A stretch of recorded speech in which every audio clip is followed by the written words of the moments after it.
Hey everyone, this is Austin-Sensei, and before I begin in the video, I want to actually clarify, because I actually go on VRV to, see what the community is talking about with the Shield Hero, and it comes out, if I'm not mistaken, around 10:30 a.m. Eastern Standard Time, so I just want to inform people, so do share this video to get that word out. But anyways, let's get to this review. So this is episode 3. I already covered the preview. If you want to check that out, go check that out. I covered the previous episodes, but nonetheless, this is the first wave.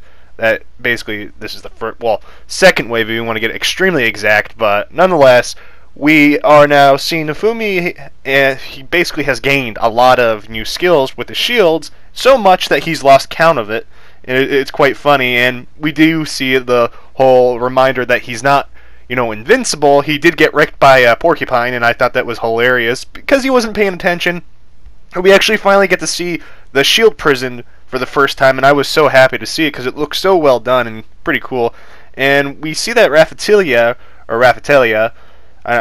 as I said, people pronounce it differently. I'm going to pronounce it the way I want to, I guess, but she's grown quite a bit from the last episode, and she's level 18, so Raphtalia is kind of like 10 out of 10 now. She isn't a lolly anymore. She's kind of, I know people are going to like, oh, level 18, she's 18, and I'm going to actually talk briefly about that. I have my own theory, because reading the web novel ahead, they really never clarify. I hope they kind of clarify this in the anime of demi-humans and their growth, but I'll kind of give you my theory at the end. But nonetheless, continue on. We see that Nafumi takes Raphtalia to the blacksmith, and the old man sees that Raphtalia has actually grown, but Nafumi is completely confused, and this is a kind of a funny thing, because this is actually how I see, Pina, my little cat. I have never seen her. I don't see. Basically, if a family member comes over that doesn't live with me, and they see her, oh, she's grown, I'm like, no, what? You're around that person so much, you kind of don't realize it. You get used to it, and that was quite well done, if you ask me. But we see that Raphtalia actually was taught manners from the innkeeper. She wants to eat like Nafumi. I just love the jab at the community with Nafumi saying this country is full of a lot of concept. It's like, ooh, that was a clear jab, and I love it. But Nafumi actually came to buy Raphtalia's new equipment, but she sasses it. See, this is why I like Raphtalia, because she is very sassy and adorable at the same time, and remember, I claimed her. But Nafumi basically gets an earful from her saying that he needs to buy stuff for himself first before getting anything for her, because she doesn't want him to die.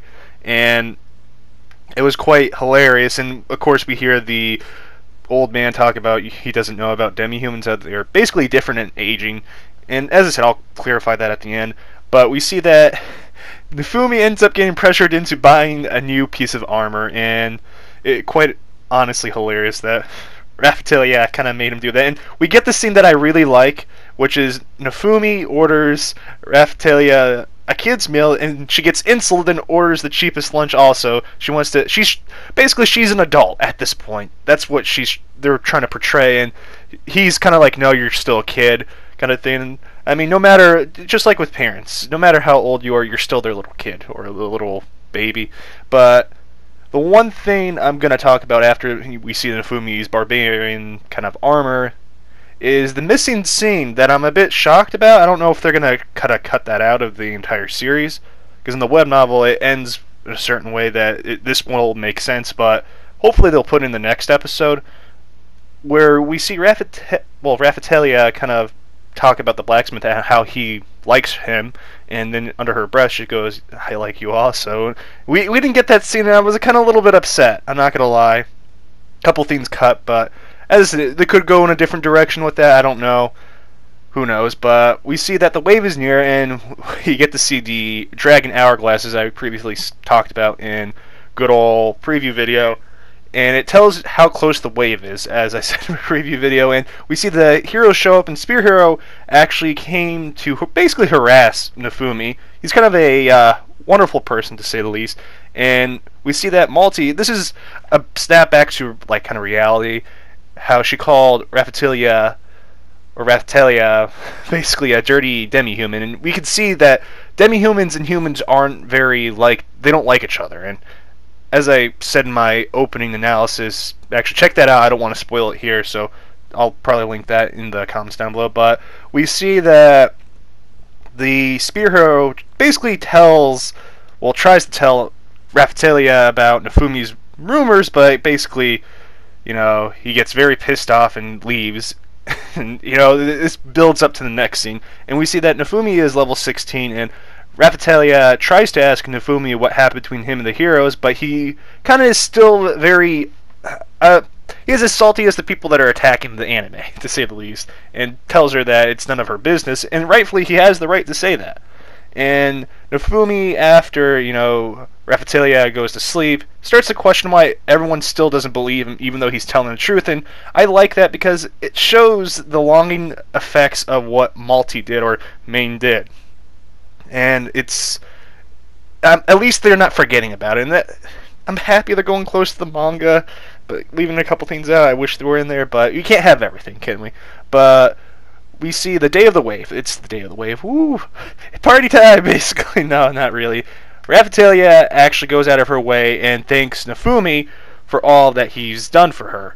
And I hope, the complainers pay attention to this, because it goes through how he has saved her life from basically dying from sickness and overcoming fear. And I think if anyone clips this and sends it to someone that's complaining, and they still complain, they're basically BSing you. But nonetheless, continuing on, she actually tells Nafumi, this is where we saw earlier on, that wherever he goes, she'll go, and this is kind of playing a part to her. She actually has romantic feelings for him, if you haven't picked that up quite yet. It's just like, hey, it's kind of obvious, but some people are as dense as the main characters of harem animes, so I felt like I need to clarify that. But we see that Nafumi and Raphtalia get teleported to where the wave is happening, and it's actually the village they were at last episode, which is the village of Loot, and not Loot. No, we don't get loot from there, but just gotta clarify that one. We see basically Nafumi and Raphtalia are trying to get the villagers escorted out of there because the knights are too far away to do anything, and we have this missing. Where's the heroes? Where's the other heroes helping the villagers? And we'll find out later, but basically Nafumi was acting as the decoy to get the monsters away, and Raphtalia was kind of escorting the villagers out of there before they can get hurt. And we see that basically, inside information from reading the manga, the heroes are basically fighting the big monster. And this is hilarious because this is how it is in like any MMO. You have a team that's trying to hold everyone together, and you have 2 to 3 people just messing around trying to get the glory, because the glory is the best thing. And this is where we get to see that the heroes think this is a game. They're not taking it seriously. They haven't hit reality yet of their situation. And this is quite a good episode. I know some people won't see that as that, but I felt the need to tell you. So, there you go. But, we see the villagers actually came back to Nafumi after he's inspired them to help escort the rest of the people, and we see that Nafumi and Raphtalia actually leveled up. Raphtalia is 21 and Nafumi is 19. Then we see that a big airstrike, a fire airstrike, starts to land, and it's actually coming from the knights to kill the enemies, and they basically have no regard to the villagers. And you can see that this whole system of this government is really messed up.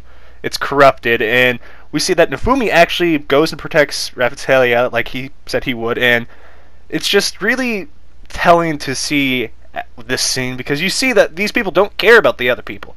They are there just to do stuff and have fun, basically. There's no regard for life.